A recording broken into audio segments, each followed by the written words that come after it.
Hey there.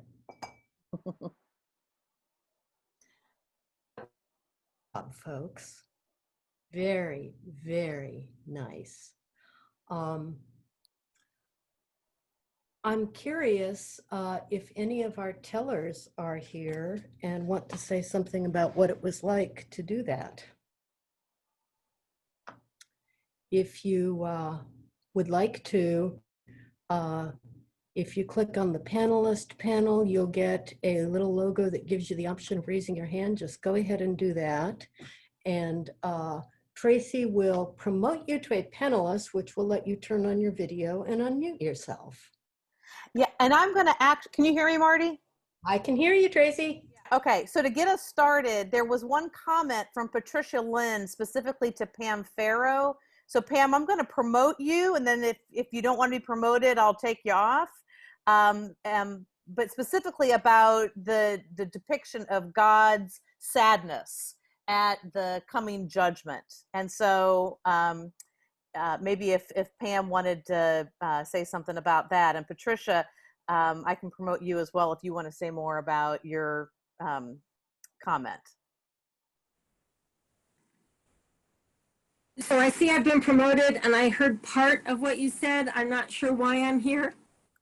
Patricia Lind had specifically made a comment about how much she appreciated your portrayal of God's sadness at the coming judgment.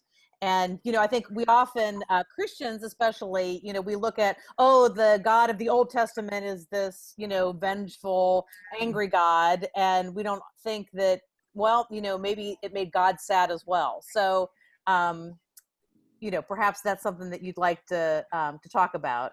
And I tried to promote Patricia as well, but I don't see her up here. Maybe she didn't want to be promoted. So.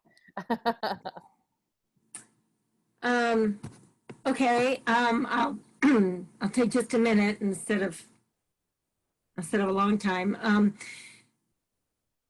So first of all, it was just if I can remember back, it was maybe you'd say instinctual for me. I mean, I'm thinking from my general belief, desire, expectation, hope, and profession that God is a God of love. It seemed to me that sorrow was an appropriate emotion at that point. And then I had my inclination affirmed and deepened by conversing with one of our seminar scholars, my friend and colleague Richard Swanson. We had a conversation about this. A number of people here know that talking with a scholar can help give you deeper insight. And so I had this conversation with Richard, and he affirmed for me that, in fact, I think his phrase was something like, it's like the saddest thing in the world. And it felt that way to me. So it was a combination of my theologically bound inclination and some affirmation from a scholar. Great. Okay, and thank you.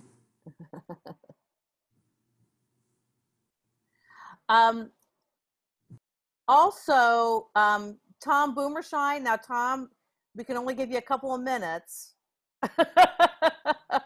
But there was also a comment about how appropriate it seemed for you to end with your setting, with your tone, with the current situation in which we live. You know, this sense of hope. Is there anything that maybe you'd like to comment on in light of the several comments that people made to you?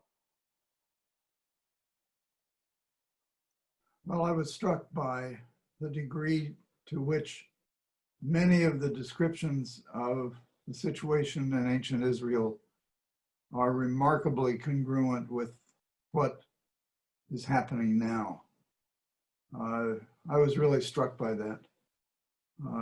And at some level, there was an element of terror about that for me, in terms of, you know, what both is happening with various elements of disintegration and punishment of the poor, injustice in the highest places. So but I also found Pam's expression of this as I don't know, with a backdrop of sadness and grief, a description of both what seemed to me congruent with the prophet and also my own feelings. Yeah.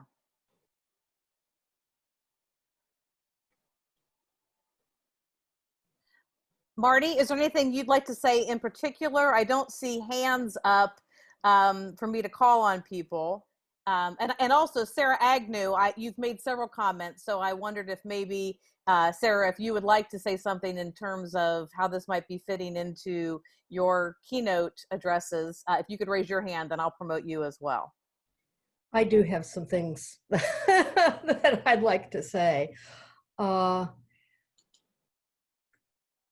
Maybe it's a sign of my own spiritual weakness, but it is so easy to listen to this and cheer for the punishment of those wicked evildoers. And yeah, God, you know, oh, and then God, it's all going to be wonderful because God's going to set it right. And there's another reflective piece of me that says, first of all, this kind of talk declaring the judgment of God on people didn't work. It didn't work then. I don't know that it works now. I'm real nervous about the prophets being a role model for how we address injustice in society, because it's so easy to get sucked in to their triumphalism.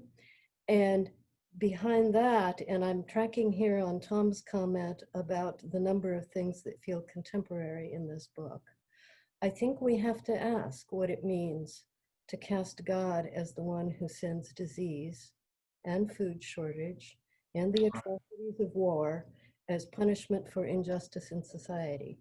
Because we know, and it was true then and it's true now, that it's precisely the ones who were already suffering from the injustice who get hit worst when those things happen. It's not the rich and the oppressors who bear the brunt of that divine punishment. And so there is a real piece of me that thinks there's questions that need to be asked. Sarah? You need to unmute your, there you go. Okay, there I am.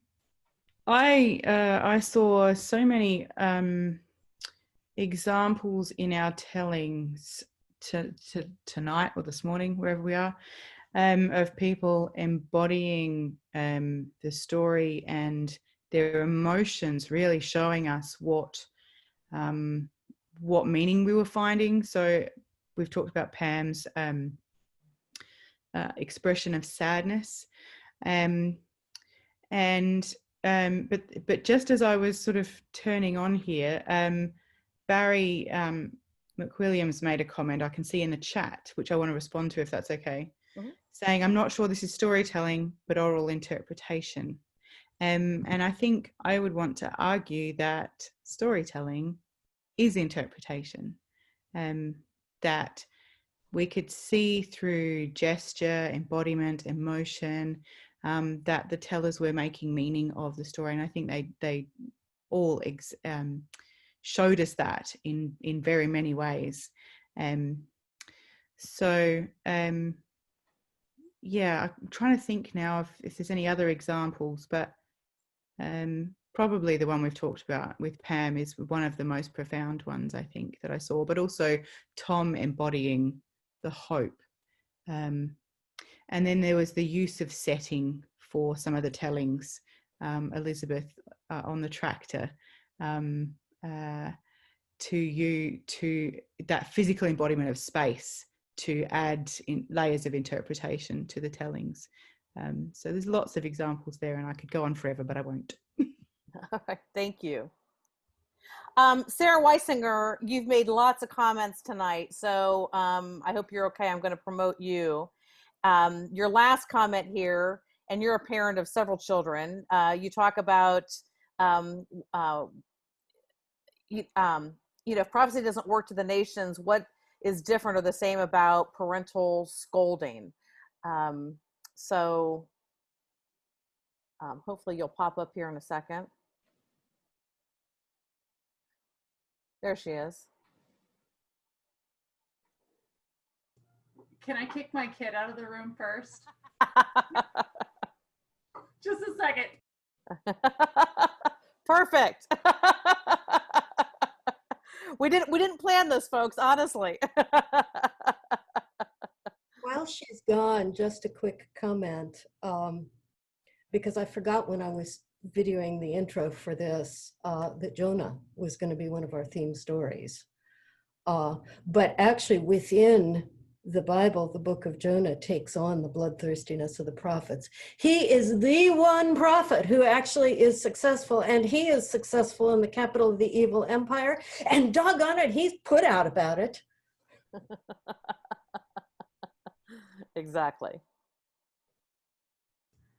All right, what's up? Why am I here? To talk about your comment about the difference between parental scolding and the prophecy that doesn't work to the nations. I mean, you made several comments, but that was the recent one. Well, I enjoy commenting. I think I really appreciate Marty's reflection about the limitations of prophecy. It just was interesting the way I was hearing a lot of the various sort of judgments. Some of them felt very parental in terms of the way they were addressing the people. And I wonder about whether there's a difference there. Like sometimes I feel like the prophets feel like they come out of nowhere and just yell at people and then go away.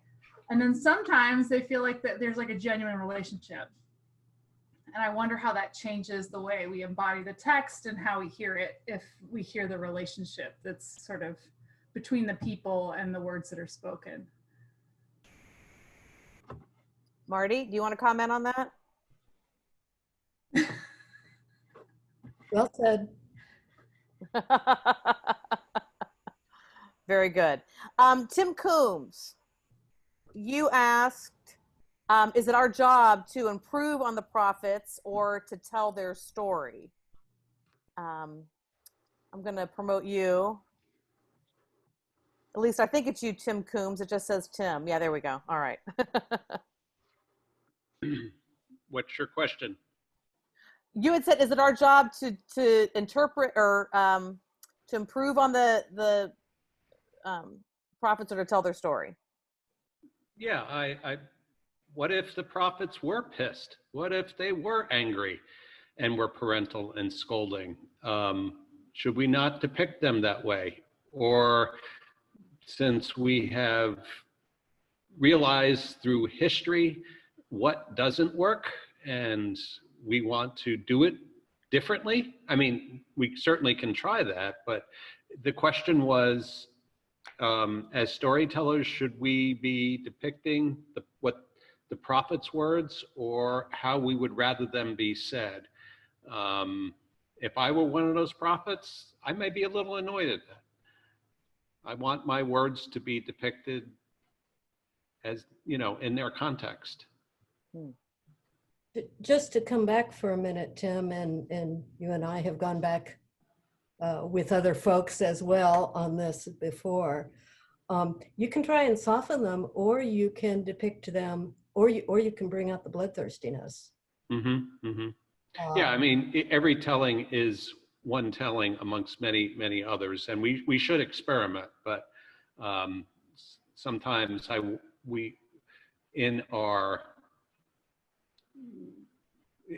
particularly given the times where we're sending federal troops into Portland and other cities to just hammer down, and we say, no, that's not the way we want to do it. And so we have a tendency to want to soften. I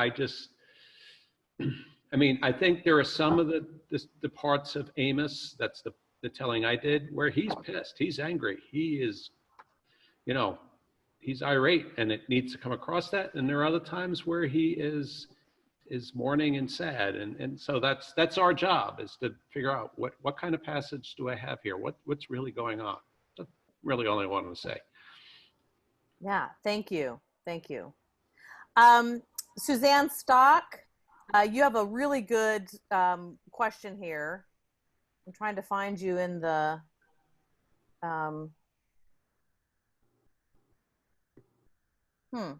Suzanne, I don't see you in the attendees. Well, her question, maybe Marty, you can just respond to this. When parts of these books come up in the lectionary, how do we as storytellers address the fact that the little bits here and there in the lectionary are the sweet and loving parts, but most of the rest seems to depict the vengeful God? Do we open with a bit of explanation or just tell those parts in the lectionary?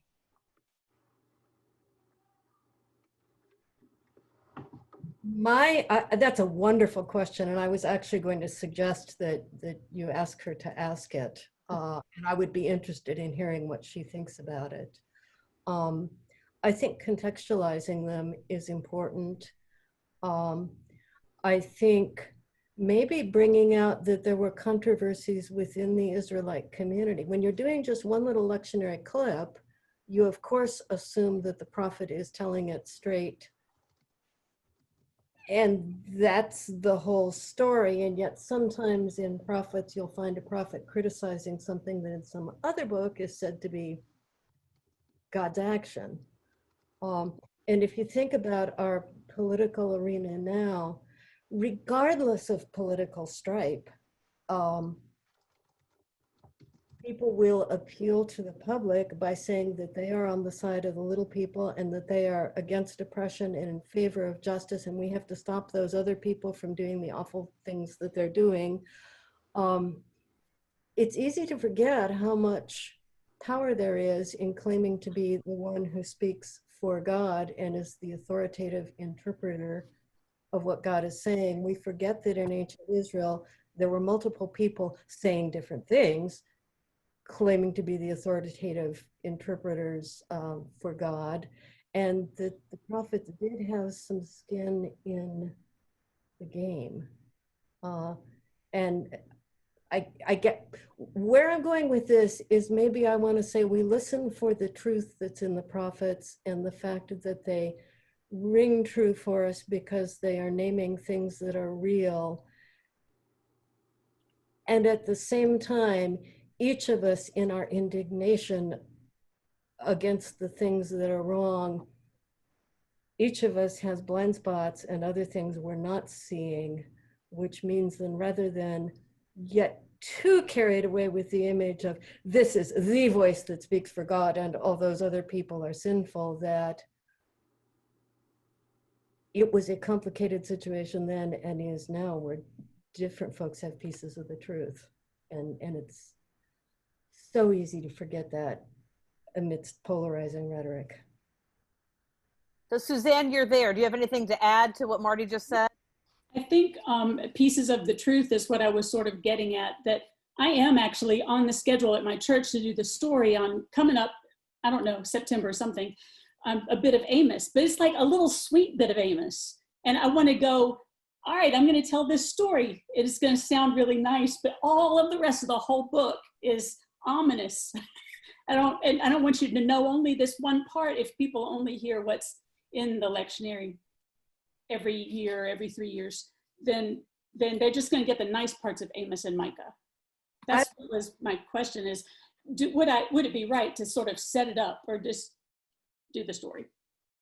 I was really taken aback in graduate school when a classmate said to me, you know that part about the justice rolling down like the waters and righteousness like an ever-flowing stream?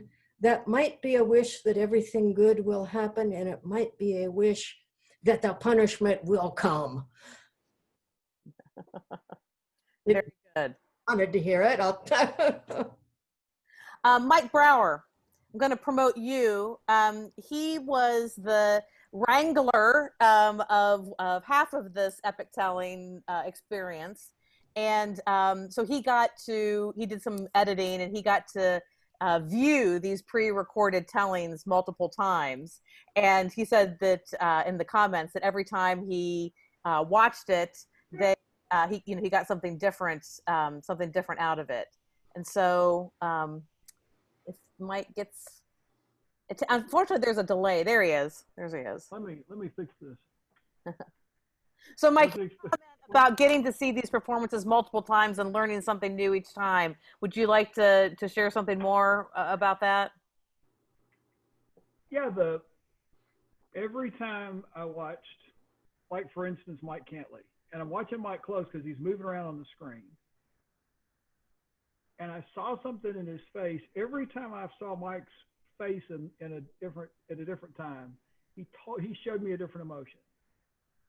And when I watched Juliana, the first time I saw Juliana was on my phone. And I watched Juliana on my phone and I cried through the whole thing. Mm. And then when I watched it again, it was the same thing. And I was trying to make it look better on the screen. And then just watching her expressions, I think somebody else commented about her expressions. And Wendy and I had a little back and forth about the squirrel. I don't know whether anybody could see it or not. I was afraid I'd edited it out. That it run across the screen in the video, but it all added something to the overall telling for me. Yeah. Every person did something that, and you talk about embodying the story. Even somebody that was just sitting in front of the camera like we are now embodied the story. Right. Michelle, you were there and then you just went away. There she is. She had asked, what about the idea that the prophets are putting words into God's mouth as opposed to God putting words into theirs? Marty, do you want to speak to that? Or Michelle, if you want to say more about that? No, I mean, I think I'm trying to go back to maybe what Tim was saying. About how we need to hear the anger and so on, and what Pam was saying about her theology and how she sees God. And I just have a little greater suspicion, I guess, that the prophet was maybe saying what the prophet wanted God to say, and it wasn't a direct quotation. And so my levels of suspicion enter at that point of, especially if we take these texts as giving us any kind of guidance on what God is really like. I don't think I wasn't prepared to speak, so I'm not sure if I'm articulating this correctly, but yeah, I just have a little bit of suspicion about who is really coming up with these words. It's really interesting to work with these texts with students from Pentecostal churches, where live prophesying is still, because they say,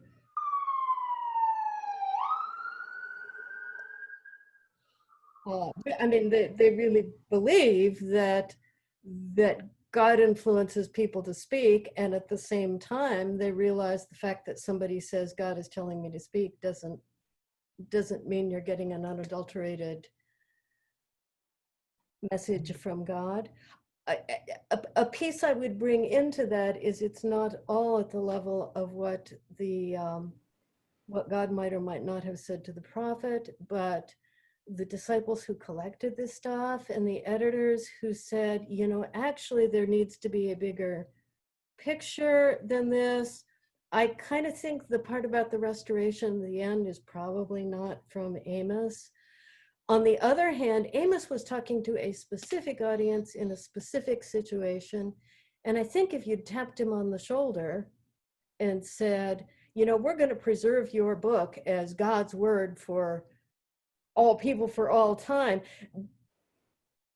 do you think that God might have words of comfort as well as words of accusation? My suspicion is, if the question were put that way, Amos would have said, for heaven's sakes, please, yes, it needs some extra layers. So, I love, why did these get passed down, and what was it that the community was continuing to hear at the same time that gosh, you know, some of the prophetic books have prophecies in them that didn't come true. And, but there was a vision of hope there, I think, that nobody wanted to let go of, as well as a pretty clear-eyed vision about what people do to each other.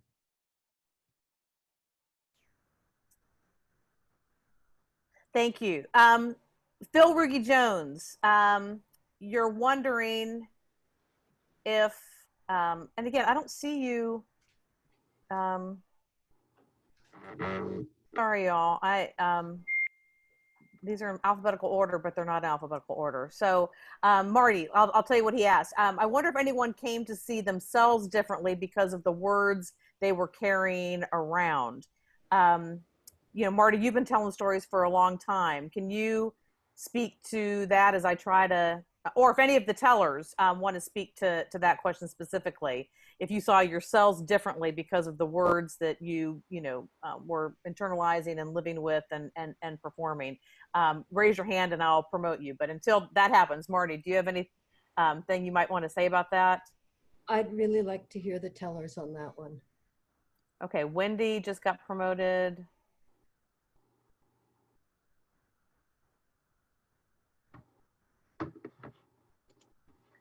I'm sorry it takes so long once I click promote for the people to actually show up.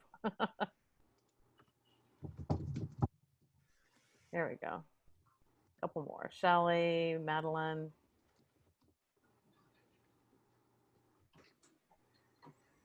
Pam. All right. Yeah, Pam. Yeah, I'm thinking about that some. I don't know if it's really I changed, but there was an unavoidable kind of playing back and forth and echo within me of the notion of there being a famine and a thirst for the word of the Lord, and juxtaposing that with the physical material famine, and thinking about our current situation now of living through this pandemic and being so hungry and thirsty for so many things. And I'm not talking about food and drink, but for presence, for hugs, for being together. And I think some of that also falls under how we experience the word of the Lord. So there were just various echoes and reverberations and back and forth between that and what we're living today that impacted the story and that impacted my my thoughts anyway about what we're living through right now. Thank you. Shelley? I was just going to say that in learning the story, there is a part when you have to say those words, some of which are just so harsh, they aren't words I really want to say. But when you take it on, there's just no escaping the power of the words. And I guess the biggest lesson I learned is that it's important to remember that that harsh side, that side that understands so intuitively this vengeance, this, which I think see as a human emotion or a human drive, that it is in all of us.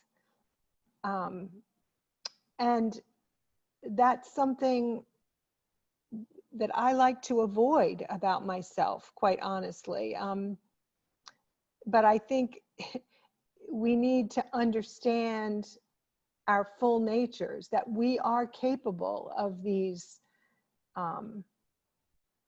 things. So again, I wasn't prepared to speak, so I don't know if I'm being coherent here, but it was an important lesson for me as individually that I took away from the experience. And the other thing, on another note, if I could, that I wanted to mention is many of the pieces involved like almost like dialogue. It's like God is speaking, Micah's speaking, the people of God are speaking, you know, people of Israel are speaking.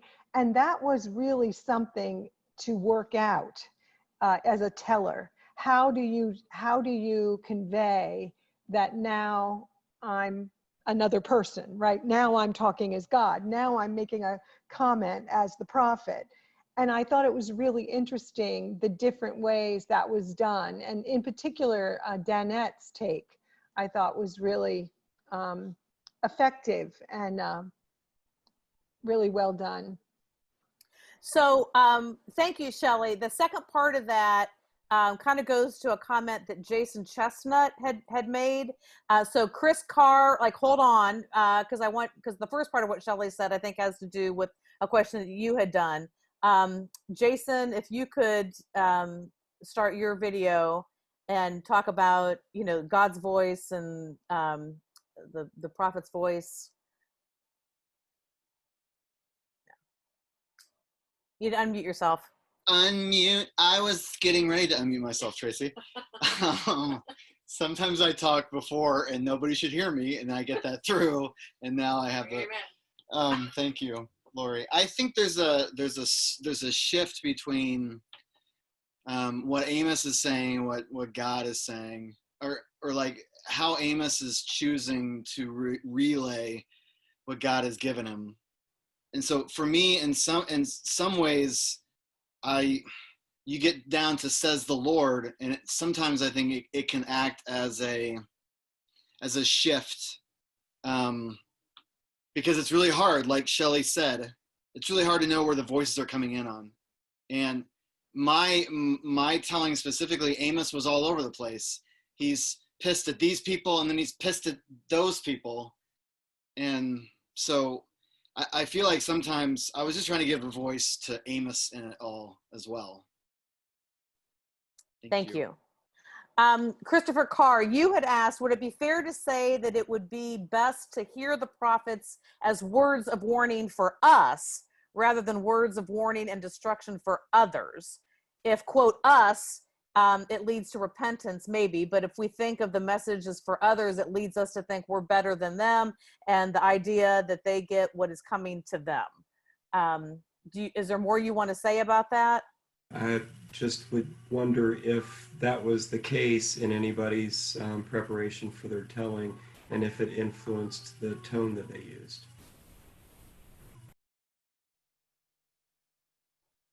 So I've just promoted several of the tellers who had their hands up. Elizabeth? Yes.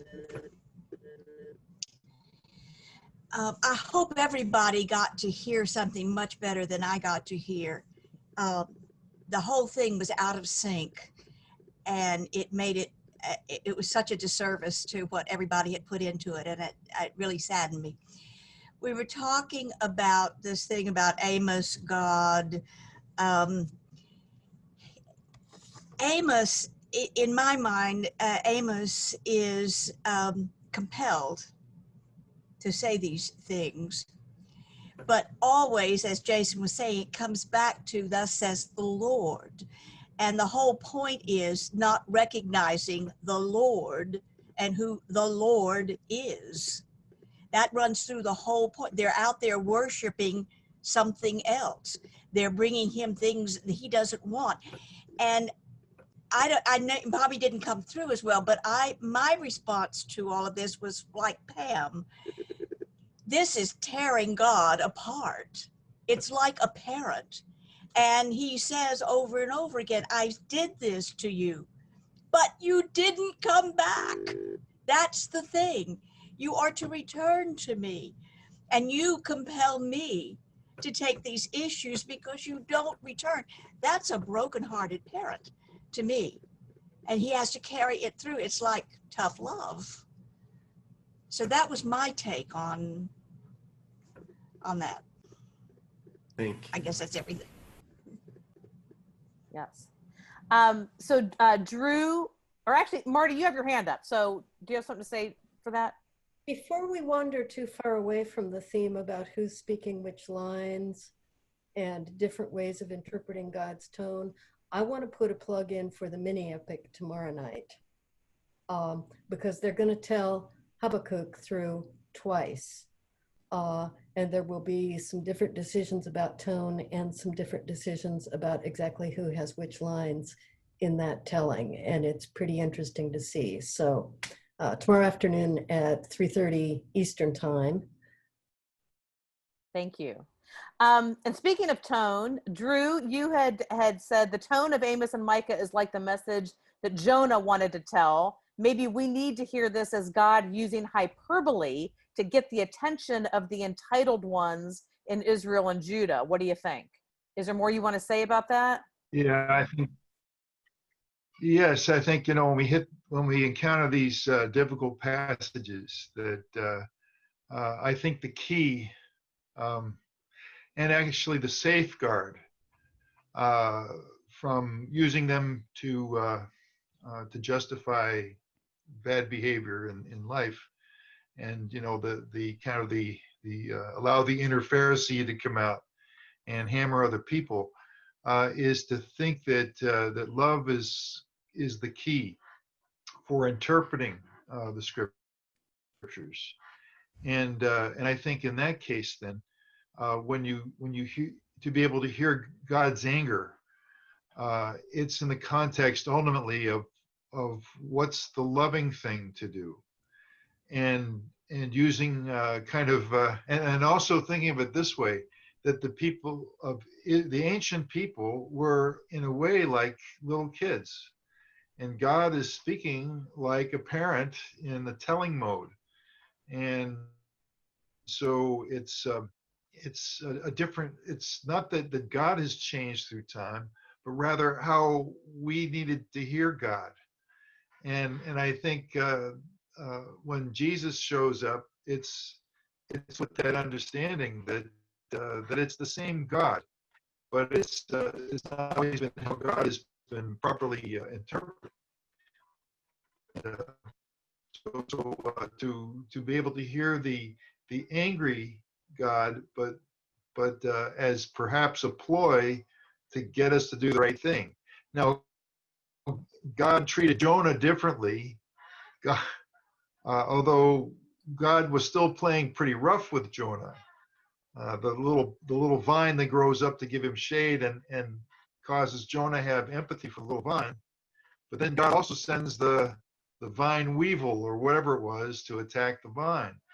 And it was all ultimately to teach Jonah to find empathy.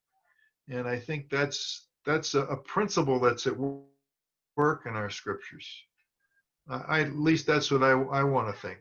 It's a different way of thinking of perhaps of the nature of God, the character of God, and even to allow for a sense of humor.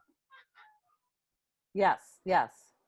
Karen Jones, that you had a comment sort of like that. You said, I think hard as it is, that the other side of God's love has to be God's anger, because everyone we hurt is someone God loves. God's anger is opposition to evil, not a temper tantrum. Would you like to, I had her on the panelist, and now she's not with the panelists anymore. Marty, do you have any comment to make about that? I think it's true about God, but I do think sometimes that in our portrayals of God, and this would include some of the images that the prophets give, in their frantic attempt to communicate, they do sometimes portray God in human image. That's why we recognize so many things about sounding like a parent or sounding like a outraged justice protester or whatever. I'm also thinking that as we apply that criterion of love, which at some level I think is really right, it's also worth being aware of a long history of Christians identifying with the prophets as over against the Jews, And that even comes through in some of our rhetoric about Pharisees and our assumption that, of course, the New Testament is a kinder, gentler God. Read Revelation and tell me again. And then Protestants took over the rhetoric of prophets over against Roman Catholics. So it's real easy to keep, we can talk about a difference between ancient people and us now, but something that other people have said already in this conversation is it is kind of a lesson in how easily we can slip back into those same ways of thinking. Yes. Tanya, Ezra, you had said, what I saw in the storytellers, all of us, because she was one of them, tonight is a different face or voice of God. It gave me a feeling that God speaks in all of our voices, that the image of God somehow comes through each one of us, even though we are very different. Is there more you want to say about that, Tanya? No, it was, it was just kind of this overall feeling that I got as each of us storytellers did our part. I heard, it was like I almost literally, I'm not saying this right because I don't know how to describe the experience, but it was almost literally like I heard God speaking in each one of our voices, and it was really cool. In the scolding voice of some of the tellers, or like Pam with the sorrow and the, excuse me, my dog is squeaking her toy in the background there.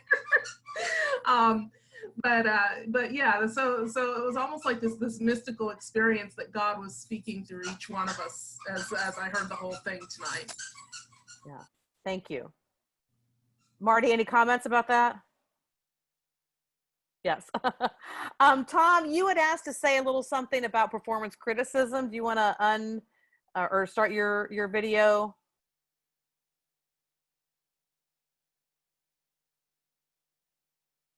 Yeah.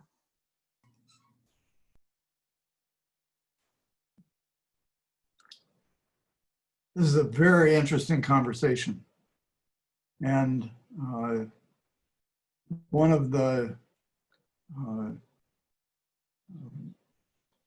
purposes of the development of performance criticism is to ask the question, what can we discern about the intention, the tone, the character of these materials when they were originally performed, when they were originally spoken.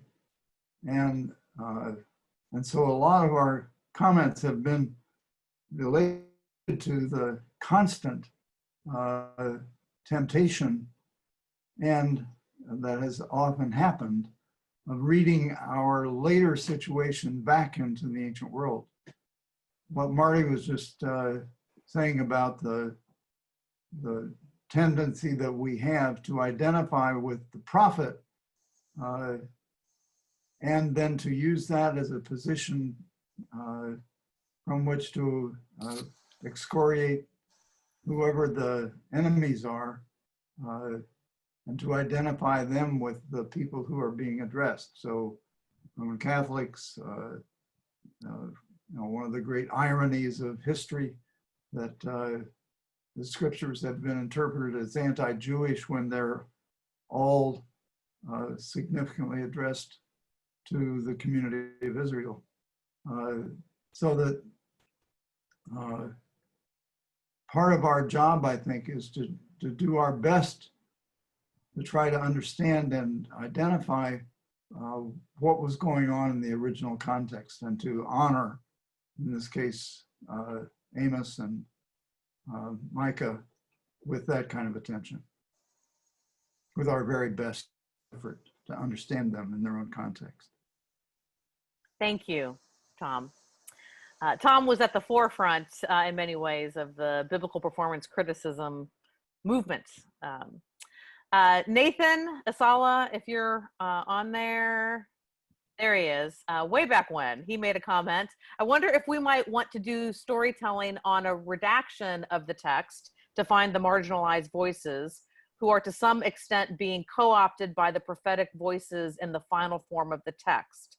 Has anyone tried that? So do you want to say a little bit more about that?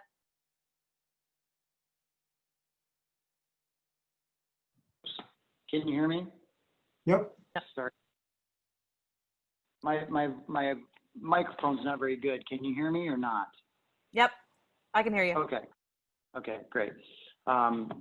Yeah, I don't know. I get the sense that, that's a real, okay, so Tom was talking about the original form, and I feel like the text has been circulated and recirculated through telling and retelling, and these different communities and different voices are embodied in the text again and again over time.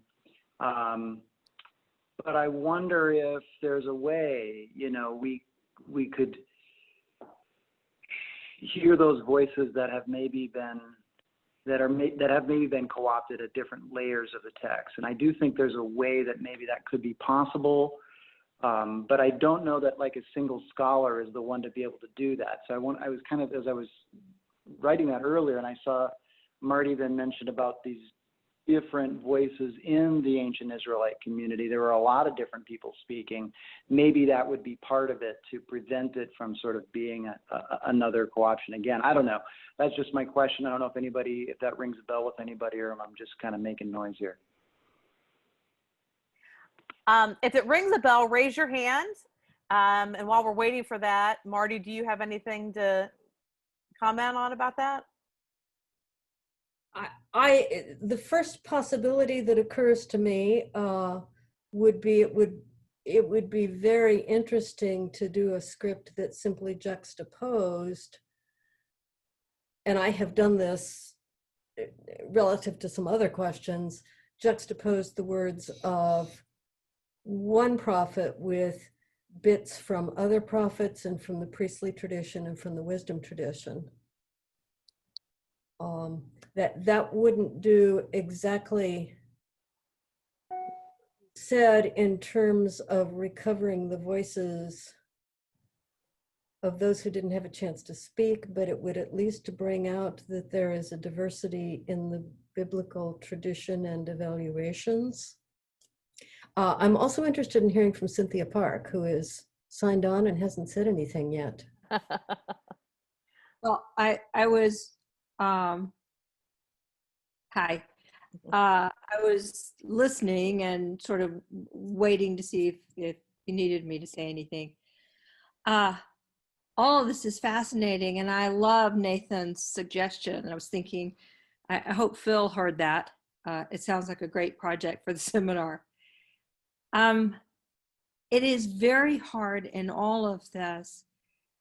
I think there's a tendency to want to resolve tension, especially as people who have the pulpit, people of influence. We feel a kind of duty when we see people struggling to put them at ease. And the hardest thing is to be present with people, especially in prophetic texts like Micah and Amos, and watch them squirm and be present as we squirm, which is why I'm really looking forward to Habakkuk tomorrow, where the prophet gets to rail against God. Why are you leaving me here struggling like this? If you caused this, resolve it. Also, the timeliness of this, several people have commented on. What struck me, especially in Micah, was that the disintegration of the people is evident in the family system.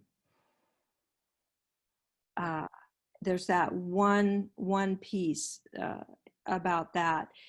And as both a therapist and a priest right now in these 4 months, that's the level at which I am feeling the breakdown. It's easy to pay attention to the big breakdown that makes the news, but I'm watching real despair and anguish, and people trapped in homes with their abusers, and all of those levels of breakdown, and hoping for that's the tension I would love to see resolved, but it has such deep roots, as Amos said, from the branches to the trunk, that will need to be resolved over the wide arc of God's activity in the world. So I guess what I'm hearing in all of this is what we also experienced in the seminar when we worked on this last year, and that is it's difficult. It's disturbing. The language is harsh. I'd like to say, well, that's just anthropomorphizing, putting words in God's mouth. I hope. What if it isn't? And what do I do with not liking what God is doing, if God is doing it? Which leads me to the last point, which is, in addition to wanting to give people peace, we also want to place our anxiety somewhere, because I can't bear it anymore. So let me place this burden on another agent, because my agency feels exhausted and stretched to the limits. And that's part of the embodiment that Dr. Agnew has talked about so beautifully, that in our translating and our interpreting, we are stretching to the limits some of the boundaries, but that's the embodiment. We are stretched to our limits. So Madeline, you and Cece had come on, I think, to answer a question from a couple minutes ago. Do you remember what that was? And I can talk about it if you want to go back to the question. It was about the marginalized voices. Yes. And all I was going to say about that is, and recognizing that I am not an academic, but a long, long time ago in a galaxy far, far away, I remember going to hear a paper at the Society of Biblical Literature when it was in Baltimore. And the takeaway that I got for the presenter was talking about different codices and how can we tell what's the original and what's the, so he was looking at these sorts of issues, not specifically looking for marginalized voices, but trying to get to what's the original and what's not. And he was using Star Wars as the example because George Lucas was constantly fiddling with the Star Wars movies, right? So like what you went to see in the movie theater if you went to see it in the movie theater when you were my age, when you were a kid, it's not what you see on TV now or on DVD, because he keeps fiddling with it. And so there's that aspect. I mean, we can go back and dig through old codices, but it's not what's in the canon. So it's not what we've taught everybody. And there's no guarantee that that still lifts up the marginalized voices. That said, I think that if we look clearly and we read intentionally from the margins, and there are a lot of theologians and academics who do this work specifically and talk about it. If we look at commentaries that aren't just old white men commentaries, if we look at the global Bible commentary and the women's Bible commentary and queer Bible commentaries and such, that we can pull out a lot of the marginalized voices just from that. That's all I want to say. Thank you. Well, that leads me to several people have commented here as we are still in the wake, pun unintended, but maybe I should make it intended, of John Lewis's death. And I just watched his Good Trouble documentary.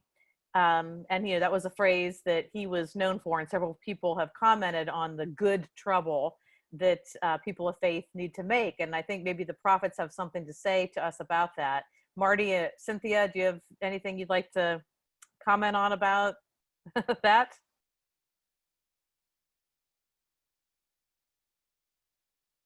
You go first, Marty.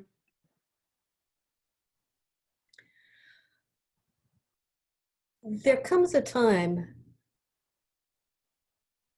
and maybe this is what the prophets are trying to articulate, when somebody just needs to dig their heels in and say, persuasion isn't working, and I don't care if you're persuaded or not, you have to stop doing what you're doing, which I think is what he meant by the good trouble.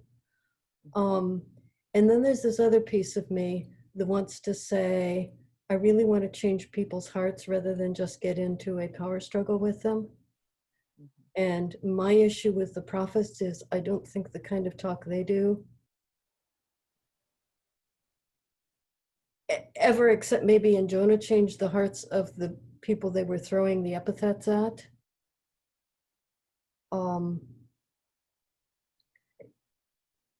And we probably need both kinds of, we probably need those people who try and do persuasion and those people who will dig their heels in and say, no, this has just got to stop. I don't care if you agree with it or not. I think that's the beauty too of, in Marty's introduction, and others have addressed this, that there was likely the first collection, then there was the editing, then there were the additional voices coming to it saying, well, this is pretty good, but in the light of what's happening today, maybe we could underscore this. I think that good trouble is something that looks one way to us in the moment and even more clear in hindsight, or with more redaction and layers over time. My hope in not alleviating tension for our audiences, but giving them skills around tolerating tension so that we can stay present to it and get from it the message for us now, and also be very careful about the layer we add to it that will be passed on even further. And I do think that as biblical storytellers, part of the ethics and also the duty on us is to hold that space for our audience in the way we tell, and certainly in times like this to allow room to talk back, that they can say, that sucked. I hated that. That's not how I see God. That is not how I see Dex. That is not how I see Christianity. And let all that come out. It has got to come out. And then to be able to say, let's talk about this. As Marty said, whichever stripe you have, both are in favor of the marginalized and the oppressed, and wanting to limit the power and greed of the wealthy. Thank you, Cynthia. I'm going to change the topic here a little bit. We have a comment about the nuts and bolts in this, the challenge of a Zoom virtual kind of gathering. You want to say something, Lydia, about recording? Actually, it's not about the nuts and bolts. It was about, you asked us at the very beginning, did anybody want to talk about just the process of creating our recordings? And it's so different, taking turns on a stage. the baton passing that happens, and the gathering together, being nervous together, and then taking turns going on and being done one after another. I mean, the whole feeling was different. But the gift was that I got to record, and for me to do that. Can you hear me better? Yeah. Can you hear me better now? Sorry about that. For me to do that, had to have somebody to record me. And so the person I asked was my 17-year-old son. So this is a high school grad this year, so this has been his year. Suddenly his year was cut off, but he's kind of a tech head himself. So I needed him, and he needed to have his life kind of rerouted. So I said that you're going to be my tech. You're not going to work at the Beijing restaurant. You're going to work with me. So week after week, we've been recording together. And this experience of him capturing me speaking has given us a place to talk about, just for a little tiny short while, these little bits of scripture and many of the kind of questions that people are talking about here and now. Like, to what extent am I speaking for myself? To what extent am I speaking the part of God? To what extent am I being Amos? And while he's videoing me, one eyebrow goes up, and I know we're going to have, a 2-line conversation, but the gift of not being locked away, rehearsing all on my own, but to have to bring it out and to have him portray it for me, that's been just a whole different experience for me, and one I'm really grateful for. Thank you. I know a while back, several of you I promoted. I think it was the invitation had gone out for the tellers, if you had something to say. So if you are a teller who wants to share something about the process, Linnea got us started and down that road, go ahead and or start your video, and or raise your hand, and I'll promote you to panelist.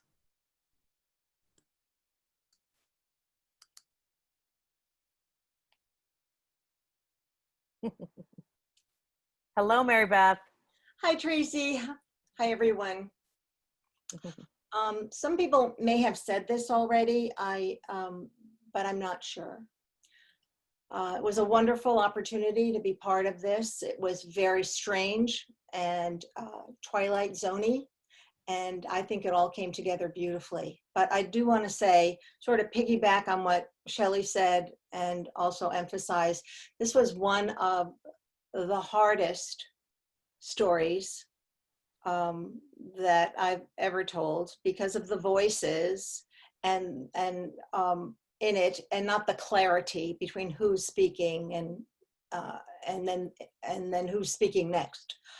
But the words were hard to say, and then I kind of got into it, and I started getting my anger up against the things that I'm angry about, and you can kind of slip into that.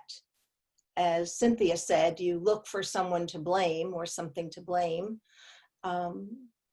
So that was scary. I mean, first it felt good, and then it was scary. And then I realized who's without fault, and I'm not, I'll just say. And so this judgment,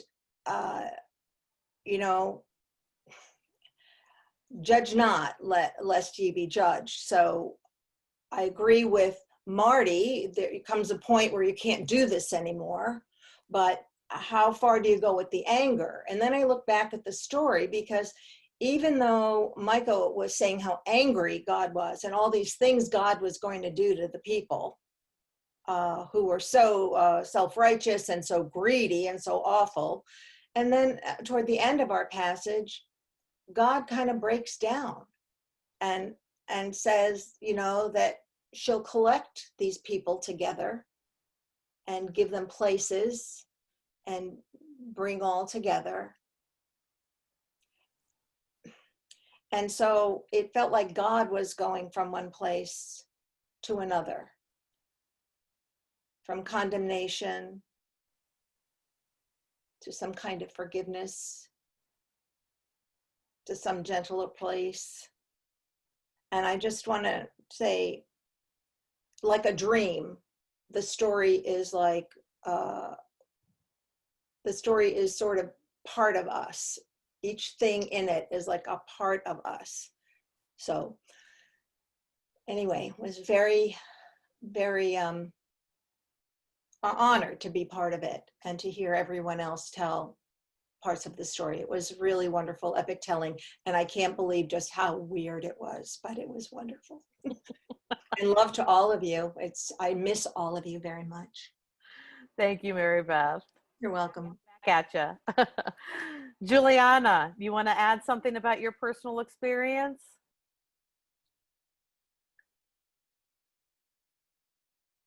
Yeah, Juliana, you need to unmute yourself.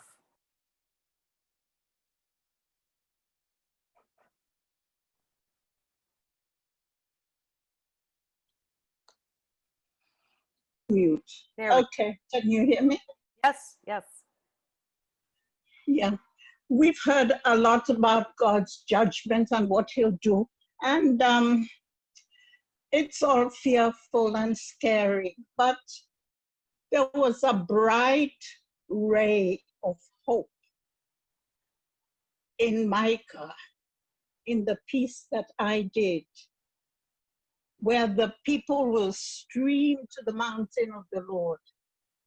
And the Lord will arbitrate between the nations. We see all the fighting and discord among nations today. And here's a scripture that tells us that in days to come, when the mountain of the Lord will be the highest of the mountains, and that he will arbitrate among all the nations, and the nations will beat their swords into plowshares. This is hope. And their spears into pruning hooks. Nations will not fight against nations, and every man will sit under their own vine and fig tree peacefully. And they will be able to walk in the name of our Lord, the Lord, our God, forever and ever.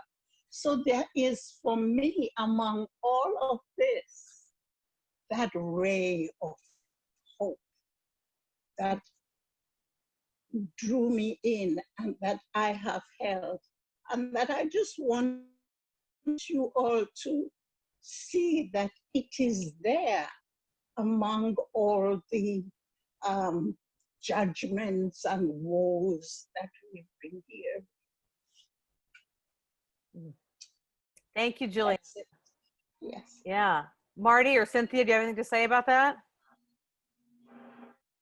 That's a really interesting passage because it's not entirely clear, even though they're coming for arbitration, that this means everybody's all going to end up in the same religion. Because it goes on to talk about all the peoples walking each in the name of its God. So if you're interested in interfaith dialogue that doesn't presume that everybody all has to end up looking the same, that is one of the biblical passages that may underwrite that. It holds out the hope that there is some way of having justice and peace without it simply being the same as uniformity. I will also just, I love what you said, Juliana. I also just want to observe that our brains are wired to fill in blanks so that we have cohesive stories that fit our hope. And I go back to Mike Brower saying, You know, he watched it so many times, and each time he saw something different. Frequently, my own experience is that I remember a feeling of hope in the text, and I go back and I can't find it for the life of me. But I think I deeply needed for there to be hope in it, and I put it there. And I think that is our brains being wired for that is, I think, part of the birthmark of God on us. That God is also in the business of composing a story that has an arc and a resolution. I just am cautious about trying to comfort too soon. That there is, of course, hope, but both of these are mostly about the punishment of exile that is about to come on both nations. So, Dinah, you're finding the talkback particularly valuable in understanding the prophets. Do you want to say more about that? And you have to unmute yourself.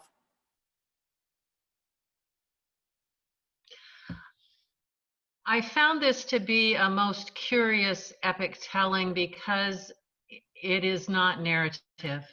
And so my mind would wander. And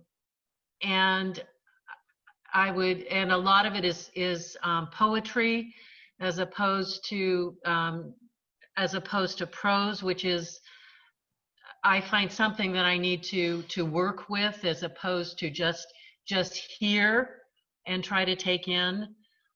So I actually went and found my Bible so that I could kind of look at the words as well as hear them spoken. And the different voices as they would weave in and out. I really, really loved what Danette did because it gave me such clear points to hang on. Okay, I know who's speaking now. And so the talk back in a kind of feeling a sense of, oh, other people might be in this kind of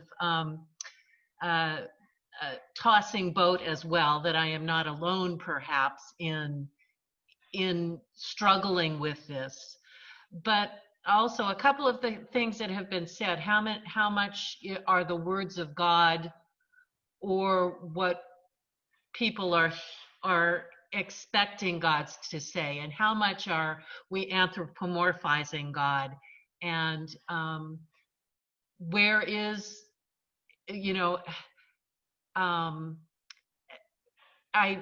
flash back to Shakespeare in thinking about the fact that even in tragedies, Shakespeare knew that we had to have the jester come in. We had to have that piece of light to break it up for us. And how do these kind of flashing rays of hope that are so brief, how important are they to allow us to hear the rest of the story? Would I not be able to hear the story if perhaps that moment didn't come in? So I have no coherent statement to make, except that I almost didn't tune into the talk back because I have been, as you have been, online all day, and I had 2 other Zoom meetings as well. So I am really tired of sitting in front of my computer, but I am so glad that I stayed. Us too. Wonderful. Thank you. Wendy, did you want to share something as one of the performers? Yes, I did. Picking up on this passage from Micah, I had the very, very last section, which actually was a section of hope. And since I'm very, very slow at learning, I actually started learning this in March as the pandemic set in. And I'm the media person at my church, and suddenly we were going from in services to online, and I had quite a learning curve trying to get along with my pastor, who had very, very high standards. So I was thinking, please pardon me for my iniquity and overlooking the sins of me for your inheritance. And mainly, you do not hold on to your anger forever, but you delight in faithful love. And I thought of that, and it became just something that each morning I said to myself to on a personal level, but then also on a global level as this pandemic went through all the different countries, and I worried about the countries that just didn't have the health care, and people are crowded together, and I'm going, you need, Lord, look over the sin of the few remaining that survived this COVID. And so it hit me on multiple levels. And it's not a story, so it's hard to learn. But ultimately, I made pictures of an angry God sitting at a table, grabbing a hold of it, and then looking at that God to help me remember what to say next. But I absolutely adore the passage, and I say it every morning as maybe a morning devotion as I walk to my barn. That's what I want to say. Well, that's kind of that kind of thing is what we hope for as biblical storytellers, right? It's not just to learn a story to perform in the moment, but that it lives with you and you can make personal connections with as well. So good for you. Thank you. Yeah. So we're kind of winding down with the comments. And I think we were only supposed to go till 8:45. So if there are any last questions, get them in the chat now. If you're a storyteller who performed tonight and wanted to share a piece of your experience, raise your hand, and we'll finish up in that way. Same with you, Marty and Cynthia, if you have anything else to say. I'd just like to respond to something that Jeannie Martinez-Jantz wrote. It goes back to this, one of our duties and privileges as biblical storytellers is to help people become more familiar with the embodiment of bad news. Because like with victims of trauma, if we start speaking hope before we have affirmed the depth of suffering, it won't take. And the prophets and rehearsing this language, rehearsing these stories so that they become part of our lexicon, so that we have some language to go to. I think that what happens to us often is that the only biblical language we have to go to is from a very limited genre. I'm all for bringing back the imprecatory Psalms into the lectionary. So thank you, all of you. What a fun talk back it was. Well, we're not quite done yet. Pam, you have something to say. You asked about any comments about the process, etc. I just wanted to say, in this strange new world of communicating and storytelling, via the screen and the camera, I just want to lift up Mr. Rogers as my inspiration to find an individual, in his case it was always a child, to speak to through the camera, to help me look right there at you. And so that's what some of us are trying to learn to do. So thank you to Fred Rogers. Thank you, Pam. Tom. I just wanted to say to everyone what a compelling experience this was and how important I think it is. It's the first time I've ever heard any one of the prophets told all the way through, and I really learned a lot in the process, and I just simply wanted to thank everyone for making this possible. It was really a compelling experience. I second that. Marty, any final words you have for us? I want to thank everyone. This was a really rich talk back. And I really enjoyed listening to it, and I'm saving the chat so that I can go back and savor it later when I have a little more concentration to give to it. Thank you, everyone. That's actually a good point. For those of you who don't know how to do that, there should be 3 little ellipses, little dots next to where you would type in a question in chat. And if you click on that, one of the options that comes up is Save Chat. So if you click that, then you should it should be saved to your desktop or whatever. And I also did swear that I would remember to remind everyone that lighting the fire is at 9 o'clock. That's right. And let me see, do I have, yes. I just posted, or actually, hold on. That wasn't to everybody. There is a evaluation, of course, that we want from everybody. So let me post that. There we go. Make sure that you fill that out so that we can better know how to do this sort of thing, whether it's an official festival gathering in the future or a regional event or something. We want to know how this came across and how we might improve on that. Yeah. All right. Thank you all. Good night. Good night.